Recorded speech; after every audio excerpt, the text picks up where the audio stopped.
제가 수요일마다 성경의 인물을 이제 좀 가지고선 지금 우리 어르신들과 같이 좀 말씀을 나누고 있는데, 그 말씀을 나누는 중에 요 부분은 청년들하고 좀 같이 나누면 좋겠다라는 생각을 할 때가 있어요, 말씀을 준비하다가. 근데 이게 좀 뭐 중복되고 하다 보니까 좀 차일피일 미루고 있다가 이제 좀 시작을 해야 되겠다라는 생각으로, 성경의 인물을 뭐 탐구하는 겁니다라는 건 아니지만, 야, 이런 신앙의 인물들이 이런 모습으로 하나님 앞에 살았구나. 이게 우리 청년들한테 참 이렇게 소개하면 이 사람들이, 우리 청년들이 이렇게 좀 이런 정신으로 살면 정말 하나님 기뻐하시는 인생이 되겠구나 하는 사람들이 좀 정말 많이 나옵니다. 그중에 이제 첫 번째 사람이 이 모르드게라는 사람인데, 여러분 근데 이 모르드게가요, 이름은 정말 은혜롭지 않습니다. 별로입니다. 이름은 진짜 그런 뜻이에요?라고 할 정도로 놀랄 거예요. 모르드게 그럼 뭐가 좀 생각납니까? 여러분 들었을 때 어감이 유대 사람 이름 같진 않죠. 유대 사람들, 여러분 성경에 많은 사람들 뭐 아브라함, 요셉, 뭐 야곱 뭐 이렇게 다 나오는데, 모르드게 그러면 뭔가 조금 지명 이름도 아니고 사람 유대 사람 이름식은 아닌 것 같다라는 느낌이 듭니다. 이게 말 그대로 바벨론 페르시아식의 이름입니다. 근데 그 뜻이 참 뭐냐면 마르둑이라고, 이방신이에요. 마르둑이라는 신이 있습니다. 그 마르둑의 예배자라는 뜻을 갖고 있는 게 이 모르드게라는 이름의 뜻입니다. 그러니까 우리가 크리스찬 그러면 예수를 따르는 사람 이렇게 의미가 있잖아요. 그것처럼 모르드게 그러면 마르둑을 따르는 사람이라는 의미를 갖고 있다라고 보시면 돼요. 그러니까 굉장히 이름으로만 보면 와, 이건 신앙적이지 않네라고 할 수 있죠. 그게 뭘 얘기를 하냐면, 이제 성경학자들은 이런 이런 현상을 보면서 모르드게만 이런 이름을 가졌겠냐라는 거예요. 당시 유대 사람들이 바사왕의 그 페르시아에 이제 포로로 잡혀와서 바벨론이 또 멸망하고 페르시아가 되면서 그냥 머문 사람들일 텐데, 귀환하지 않고 남아있는 이 사람들이 그냥 모르드게만 그 현지화된 이름을 가졌겠냐라는 거예요.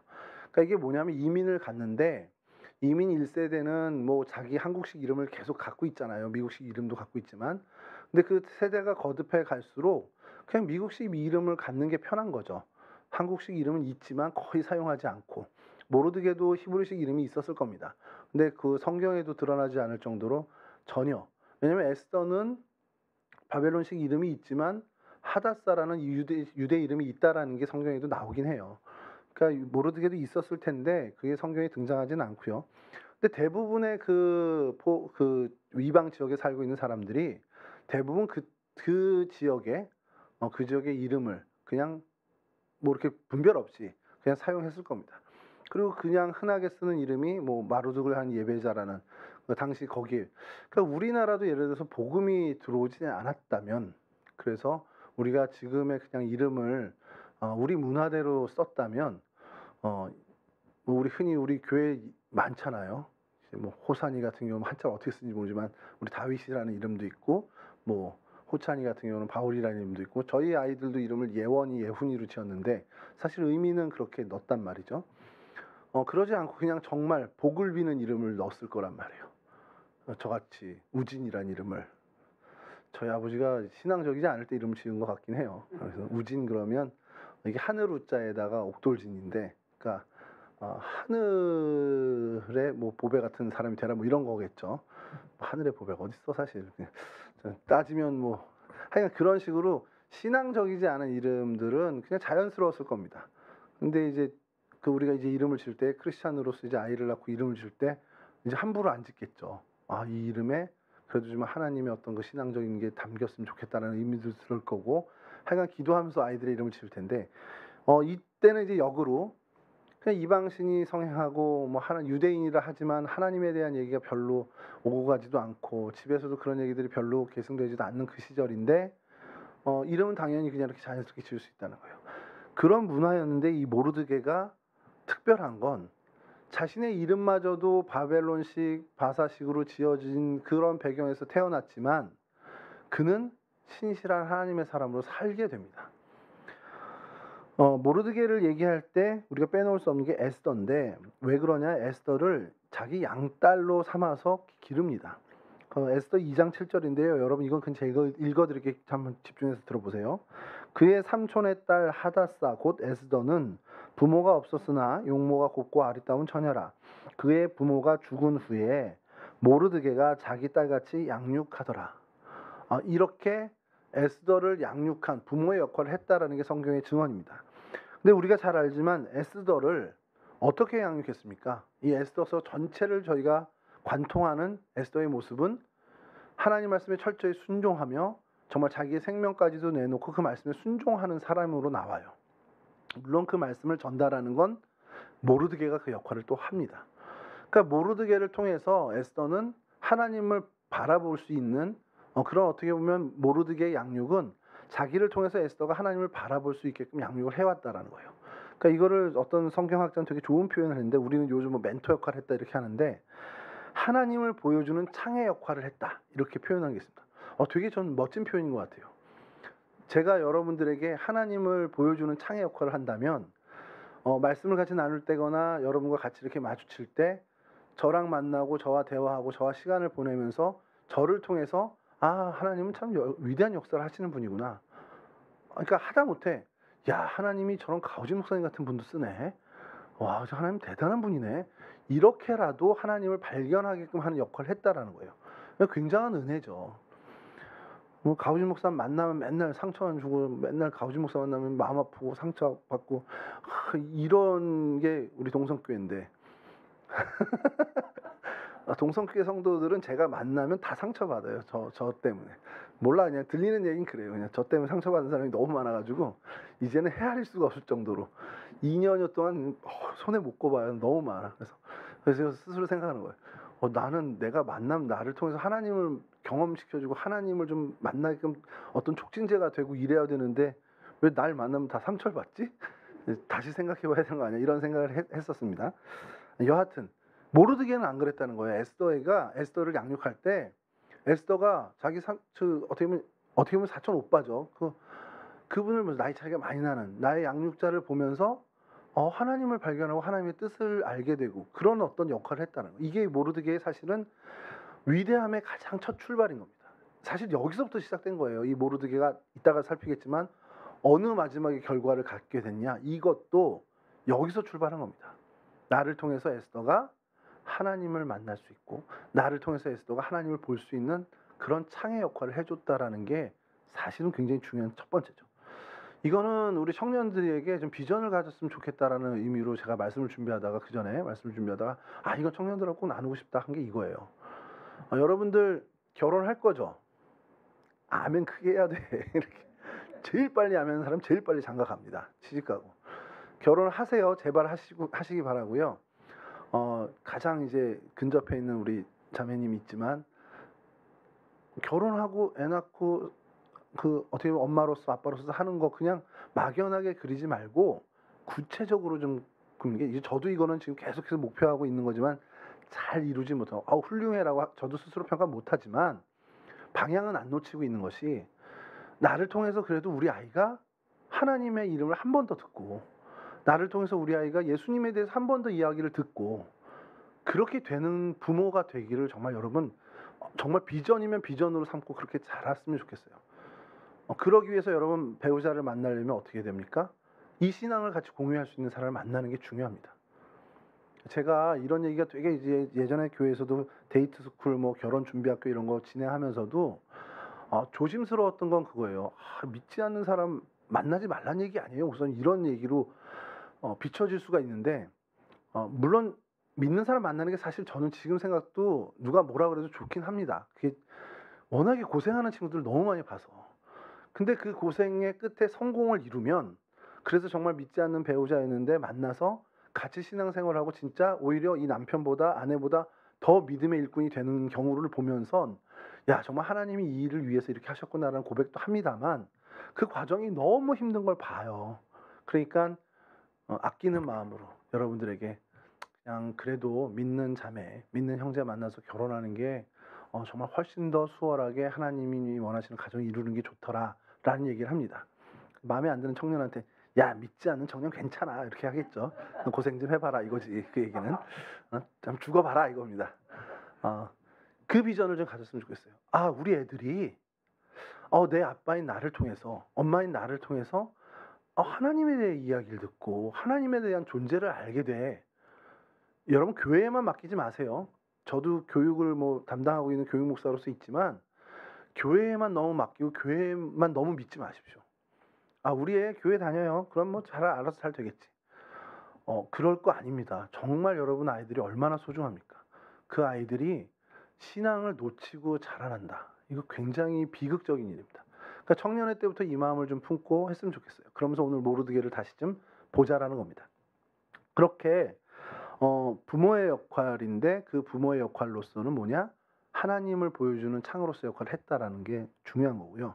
또 하나는 이제 궁중에 보냈잖아요. 그래서 아하수에로의 왕비가 일단 궁에 들어가서 그 과정을 하는데 그러면 사실은 우리로 치면 시집 보냈어. 그럼 끝난 거라고 이제 놀 수가 있어요. 이젠 지가 알아서 하는 거지 뭐. 저도 요즘 저희 딸의 이제 수능 53일 남았는데 수능 끝날 때까지만 내 딸이다. 수능 끝날 때까지만 내가 이렇게 케어하겠다. 수능 끝나는 날 나도 해방이다. 이렇게 혼자 막 이렇게 얘기할 때가 있는데 모르드게는 안 그랬습니다. 시집을 보내고도 모르드게는 에스더 2장 11절에 보면 계속해서 그 궁뜰을 왕래하면서 에스더를 살핍니다. 그러니까 이게 부모잖아요, 사실은. 여러분들도 어머니 아버지가 여러분 이제 나 이제 성년 됐으니까 이제 나랑 뭐 나 don't care 뭐 이렇게 하지 마, 뭐 터치하지 마, 뭐 이럴 수도 있는데 그게 되냐고요. 많은 책임은 이양해 주겠지만 부모는 그렇지 않죠. 모르드게 역시 그랬습니다. 더더군다나 모르드게는 그 신앙의 기준을 가지고 에스더를 계속해서 살피는 겁니다. 왜냐하면 알았는지 몰랐는지 성경에는 안 나오지만 이후에 에스더를 통해서 모르드게가 유다 백성들의 생명을 구하는 도구가 되잖아요.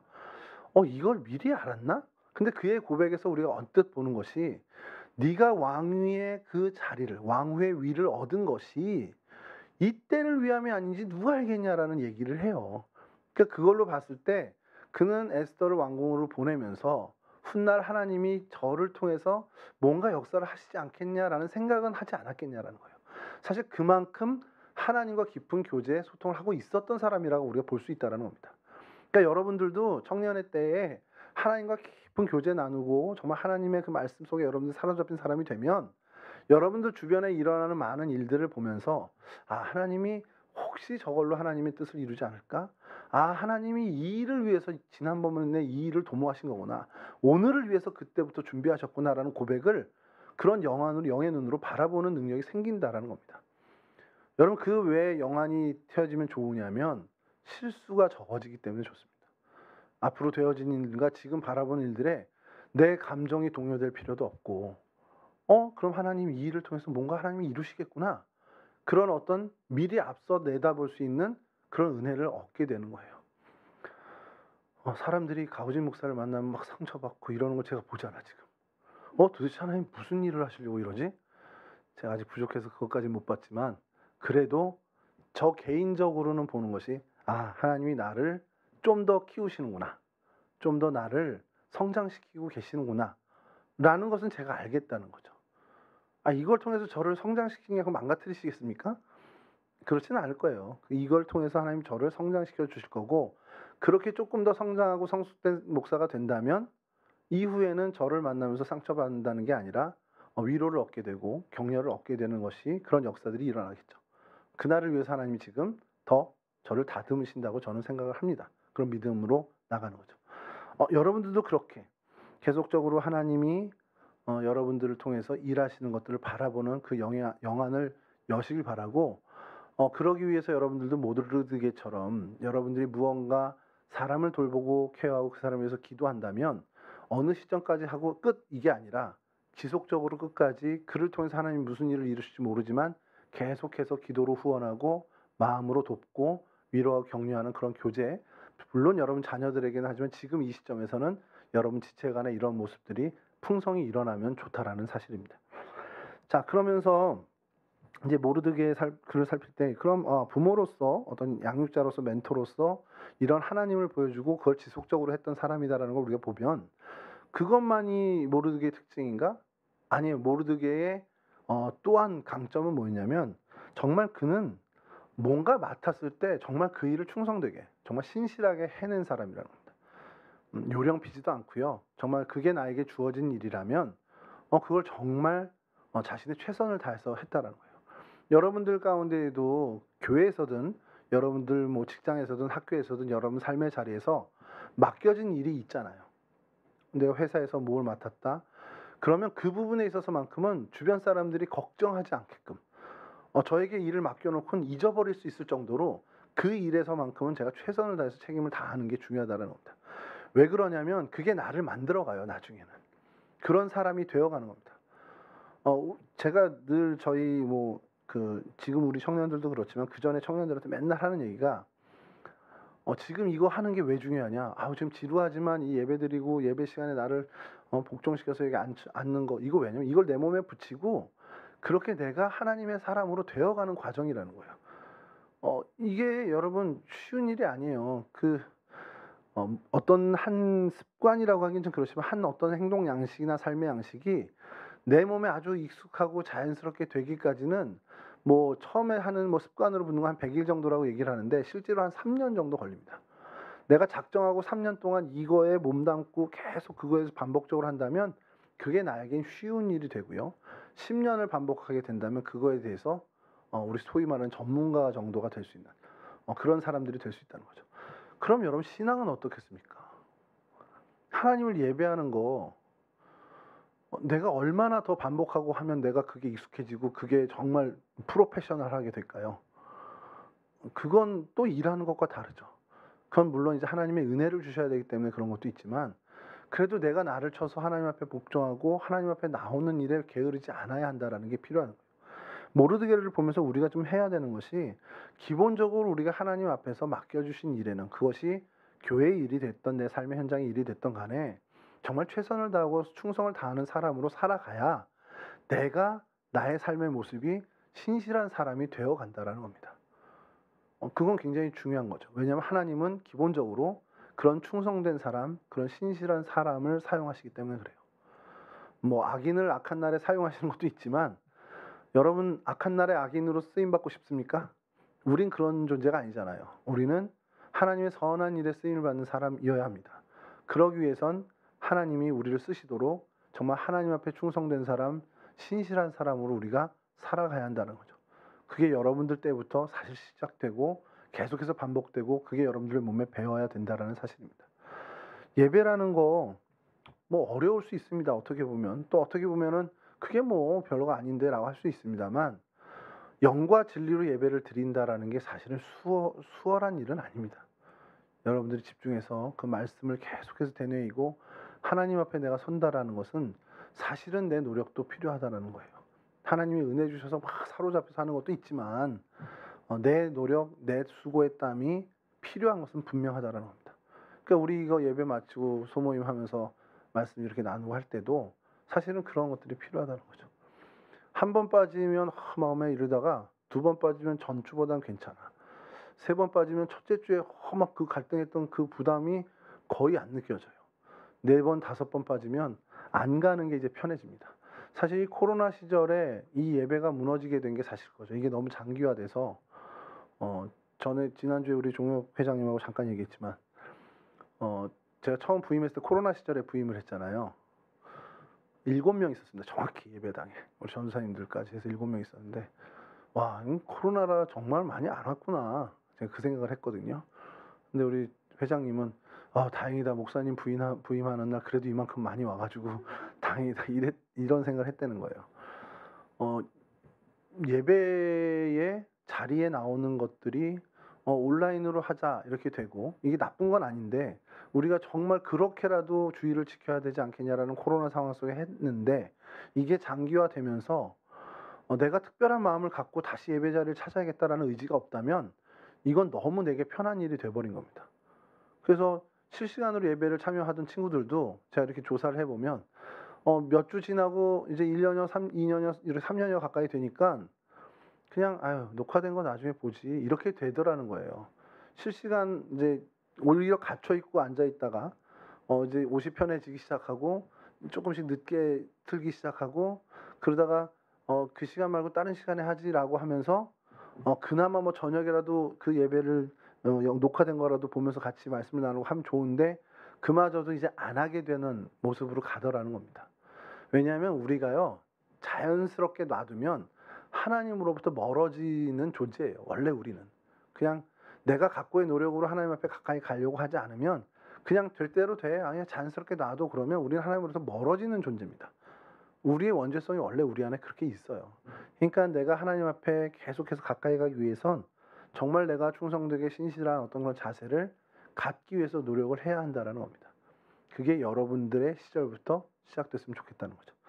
모르드게의 그런 부분들, 그렇게 충성된 어떻게 보면 자기의 일에 최선을 다하다 보니까 성경에 빅단과 데레스라는 사람이 아하수에로 왕을 암살하려고 하는 계획을 꾸미는데 그것을 발견하게 됩니다. 그러니까 그 자리를 신실하게 지키고 있다 보니까 그런 암살 음모까지 발견하게 되죠. 그리고 이것이 에스더를 통해서 보고가 되고 그들을 이제 엄벌에 처하게 됩니다. 근데 이 사건이 그냥 지나가는 사건이 돼버려요. 처음에는. 근데 이게 훗날에 어마어마한 일을 초래하게 됩니다. 여하튼 이게 모르드게가 충성되게 그 자리를 지키다 보니 얻게 된 성과라면 성과가 됩니다. 그래서 큰 공을 세우게 되죠.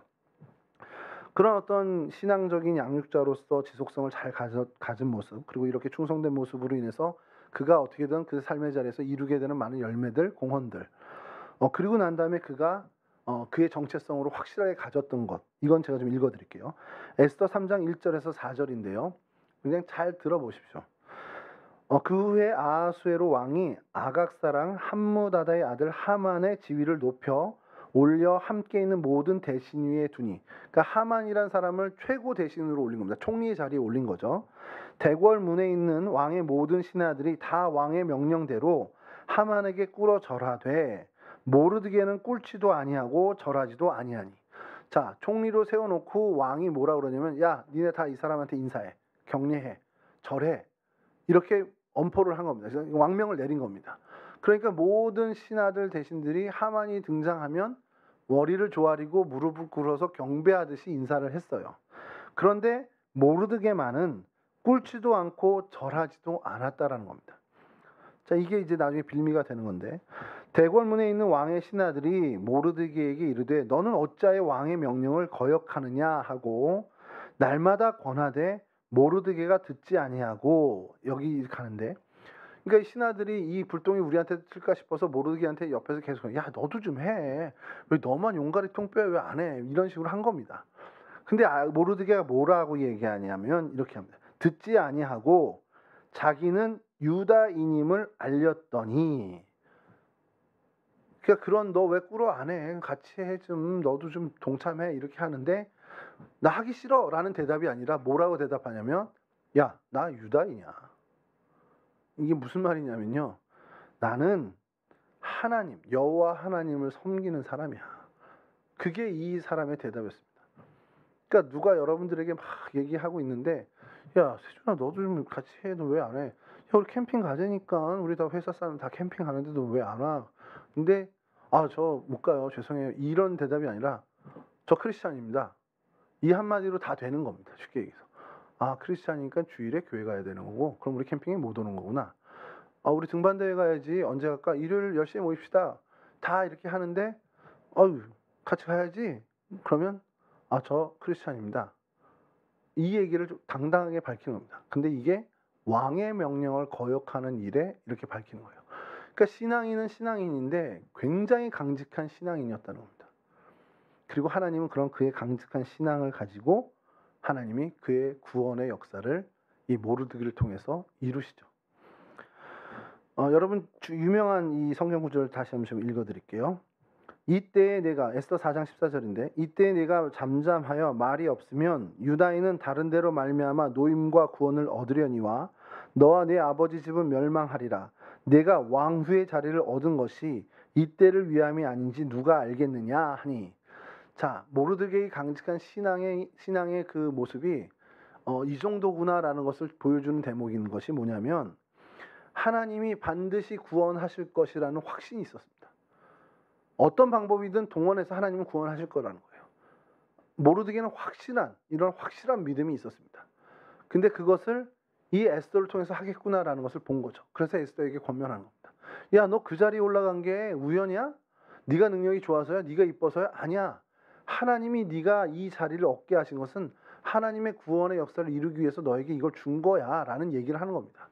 근데 만약에 너 그거를 망각하고 그거 까먹고 네가 이때 나서지 않는다면 하나님은 그렇지 않아도 너를 사용하지 않더라도 하나님은 일하셔서 구원하실 거야.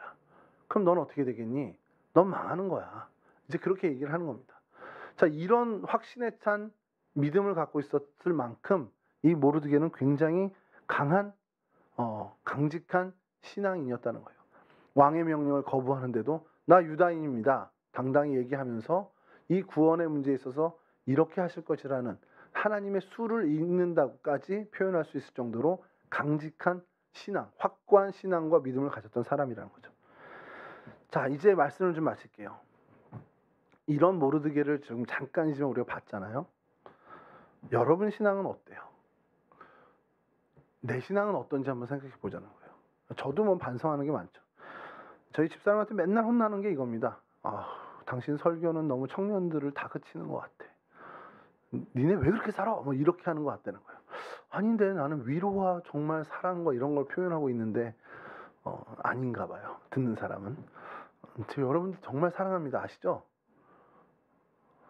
진짜 표정들이 되게 사랑합니다. 정말 사랑하는데 그 표현이 제가 강단에 섰을 때 좀 어떻게 보면 날것으로 나갈 수가 있는 것 같지만 여러분 정말 안타까워서 그런 거죠. 여러분 나이대에 진짜 힘쏟아야 될 게 어느 거고 이건 정말 별로 그렇게 신경 안 써도 되는 건지 뭔지 알잖아요. 지나고 나니까. 근데 그게 바뀌어 있는 경우를 많이 보기 때문에 그래도 이쪽 게 더 힘써야 되는 거야 라는 얘기를 좀 하고 있는 거죠.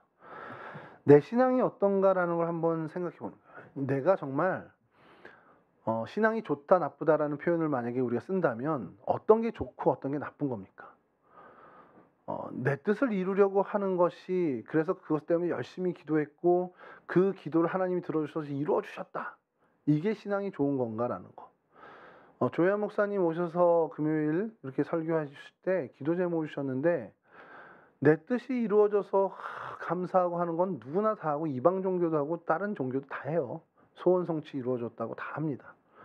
근데 우리 기독교의 신앙은 그것과는 좀 다른 하나님의 뜻이 이루어진 게 내가 기쁘고 하나님의 뜻이 이루어진 게 내가 환희에 차고 해야 된다라는 거죠.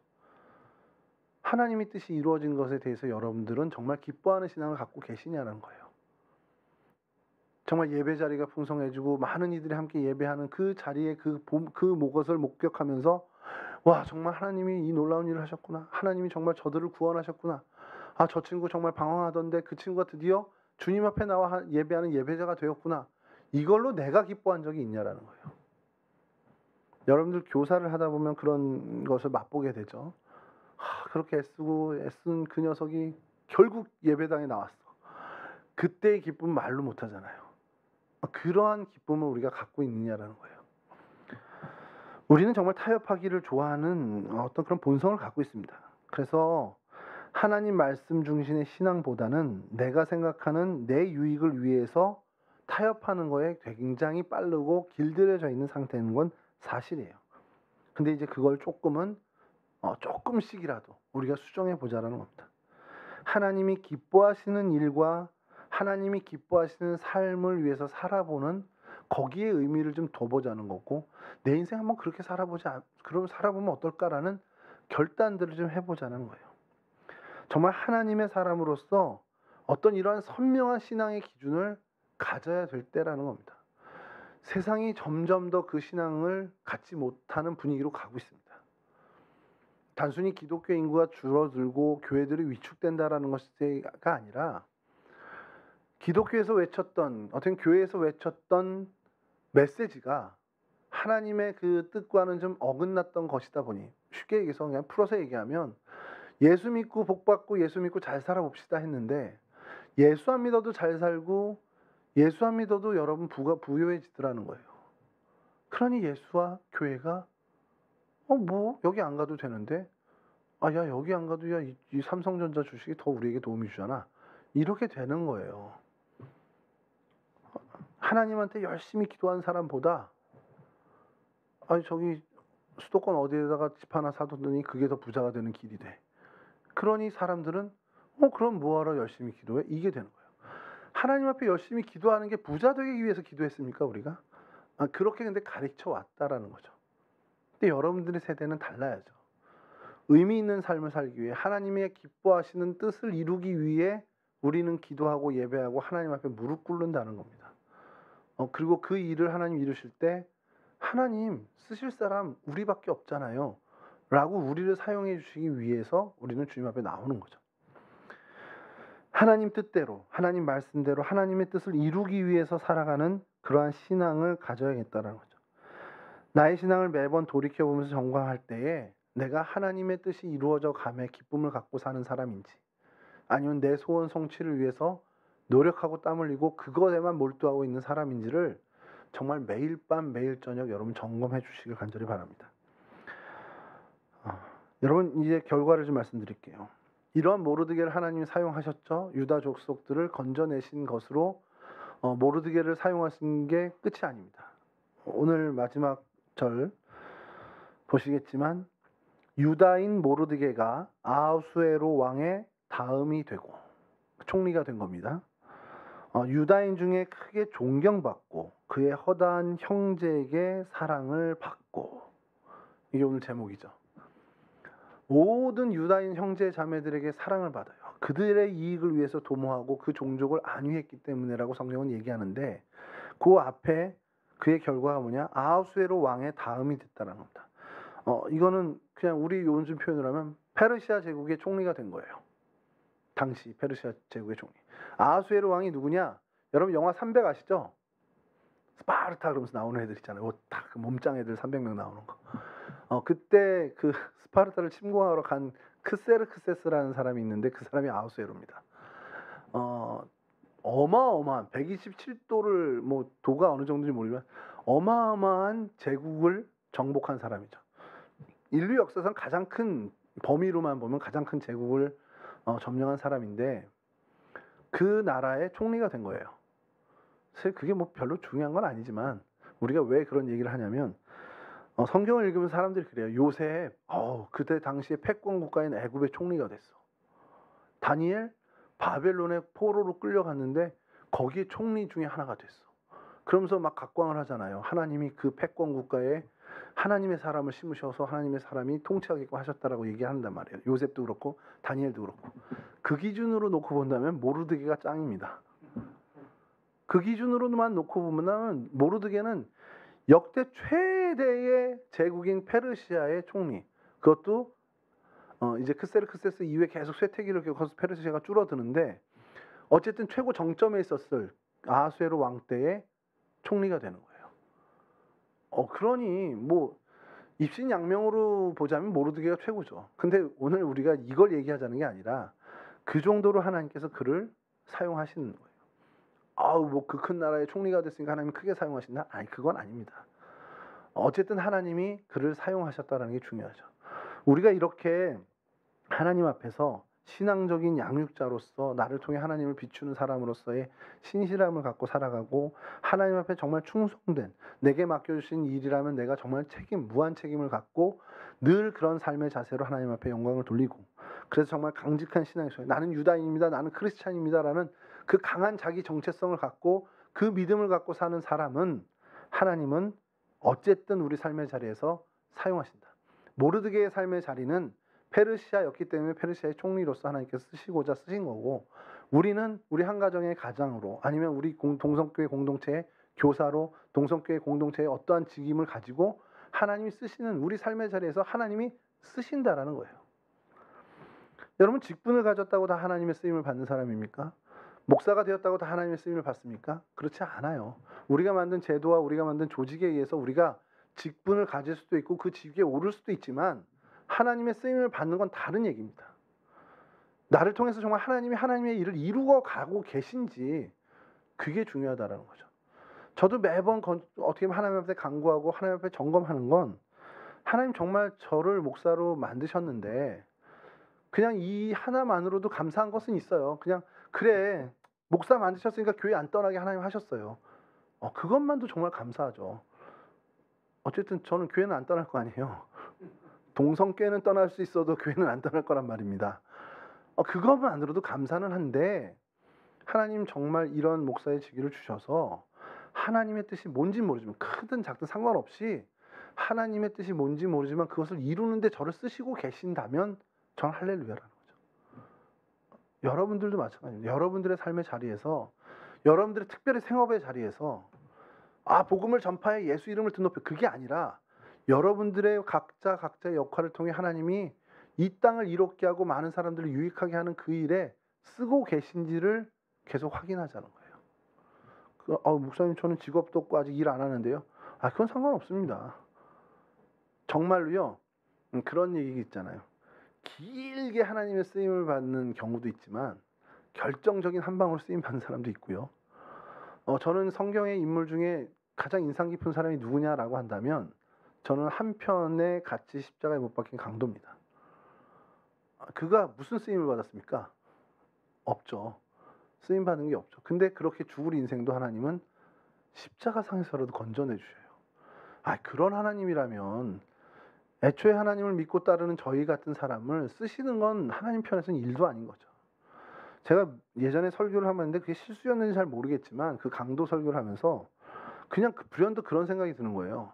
하나님은 저 사람을 구원하시려고 그렇게 예수님 자꾸 피해 다니고 예수님 만날 기회가 없으니까 십자가에서 만나게 하셨구나. 그러니까 뭐 억울한 누명을 썼는지 그 사람이 살인자였는지 그건 잘 모릅니다. 전승에도 안 밝혀져 있는데 십자가형을 당했다면 단순 살인은 아니었을 거라는 것, 그러면 로마 군인을 죽였거나 반란을 꾀했던 사람 정도가 아니겠냐. 그러니까 그가 이스라엘 민족의 독립을 위해서 막 했던 독립군이라면 그 일을 계속 도모하게 해서 결국 잡히게 하고 결국 사형 선고를 받게 하고 결국 그날 그 시에 십자가에 달리게끔 하신 게 하나님이 예수를 만나게 하신 거라면 이게 굉장히 소름이 끼치는 거죠. 내가 하나님 계속 벗어나고 피하고 도망다녀서 하나님이 나를 사랑해서 그래 너 이 땅에서 그렇게 살았지만 너 죽어서 지옥 가면 안 되잖아 하고서 끌어다가 십자가 위에 못 박아놓고 예수를 만나게 하실 수도 있는 거 아니냐라는 거예요. 그러면 한편은 큰 은혜지만 한편은 정말 소름 돋는 일이 된다는 거죠. 그런 하나님이시라면 하나님의 신실한 백성으로 정말 강직한 믿음을 갖고 살아간다면 하나님은 반드시 시간 중요하지 않습니다. 얼마나 큰 일에 쓰시나 중요하지 않습니다. 그저 하나님이 쓰셨다, 하나님의 뜻을 이루셨다, 그거면 된 겁니다. 그러한 인생 되는 우리 청년들이 됐으면 좋겠습니다. 모르드게를 성경에서 다시 한번 보실 때 그 관점으로 다시 한번 좀 봤으면 좋겠어요. 그러한 귀한 은혜를 정말 하나님으로부터 쓰임받는, 그래서 정말 하나님의 뜻을 이루는 하나님의 도구 되는 인생 되시기를 주님의 이름으로 간절히 축원합니다. 기도하겠습니다. 참 좋으신 아버지 하나님 감사합니다. 오늘 저희들을 주님의 전에 불러주시고 하나님의 귀한 백성으로서 다시 한번 우리를 생각하게 하시고 우리가 어떤 사람인지 우리가 어떤 존재인지를 다시 한번 우리가 기억하게 하심을 감사를 드립니다. 하나님 앞에서 정말 신실한 신앙인의 자세를 놓치지 않는, 그래서 우리 주변의 생명들에게 하나님을 비추는, 하나님을 보여주는 창의 역할을 할 수 있도록 도와주시고 그 일을 정말 지속적으로 준행해 나가는 하나님 백성 될 수 있도록 도와주시옵소서. 또한 하나님, 우리의 신앙이 하나님께서 맡겨주신 그 귀한 일, 특별히 우리 생업의 현장에 맡겨주신 그 귀한 일에 정말 충성되이 신실함을 다하는 신앙인으로서의 바른 자세를 견지해 나가는 저희들이 될 수 있도록 도와주시고 그 모든 상황 속에서 하나님을 믿는 그 신앙, 그 믿음은 정말 조금도 흔들리지 않는 강한 믿음, 강직한 믿음을 소유한 하나님 백성 될 수 있도록 도와주시옵소서. 그렇게 하나님, 그런 저희들을 사용하여 주셔서 우리의 소원이 아닌 하나님의 뜻, 하나님의 소원을 이루시는 데 하나님 정말 우리를 사용해 주시는 그 큰 은혜를 얻는 우리 청년들 모두가 될 수 있도록 도와주시옵소서.